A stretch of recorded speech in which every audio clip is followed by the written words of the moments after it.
Morning. Congratulations for the new center, and thank you, Max, and thank you, Dimitri, for inviting me. So we continue with Adenauer, but now with another great leader, great statement, David Ben Gurion, but still with Adenauer. So in this first slide shows the famous historical meeting between the Israeli Prime Minister David Ben Gurion and the West German Chancellor Konrad Adenauer on March 14, 1960. During this meeting, the Chancellor agreed to secretly provide weapons free of charge and a significant development loan to Israel. Part of it was allocated for the construction of the Dimona nuclear reactor. The meeting was a symbolic culmination with the practical consequences of a policy of rapprochement between the two leaders, led with extraordinary determination. The rapprochement during the era of these two nation builders was the beginning of a long and sometimes twisted road toward reconciliation between the country of the perpetrators and the country of the victims, and generally speaking, between Germans and Jews.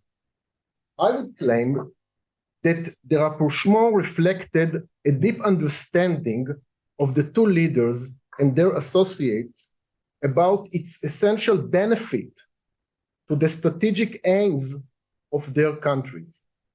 Without negating the moral ground for the reparations agreement and the economic and the military assistance to Israel, it is undoubtedly that considerations of realpolitik, the international stand of West Germany, played a crucial role in Adenauer's Israel policy. Political quid pro quo was central to the diplomatic rapprochement between West Germany and Israel.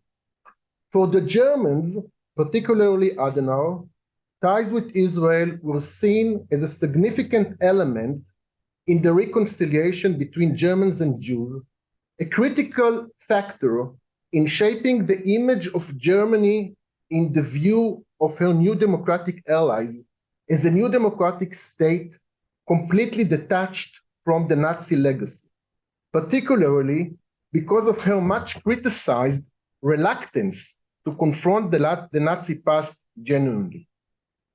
Throughout the 50s, Adenauer and his associates were concerned that the efforts to mitigate the inter-bloc conflict would lead Washington to make concessions that harmed Germany. Thus, they attached great importance to their image in the American public opinion.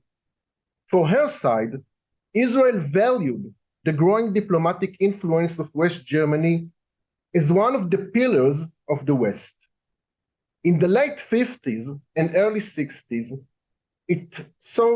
Israel sought Bonn's help to join the EEC. Moreover, at the beginning of 1957, given the unofficial support of West Germany leaders for Israeli military operation in Sinai Desert in October 1956, Ben Gurion came with the bold idea that West Germany could become an arms supplier to Israel and even a strategic ally. Between 1958 to 1960, close ties began to evolve between the Israeli and the Federal Republic of Germany defense establishments, eventually leading to March 1960 agreement between Ben Gurion and Adenauer. In the peculiar story of the relationship between the perpetrators and the victims' countries,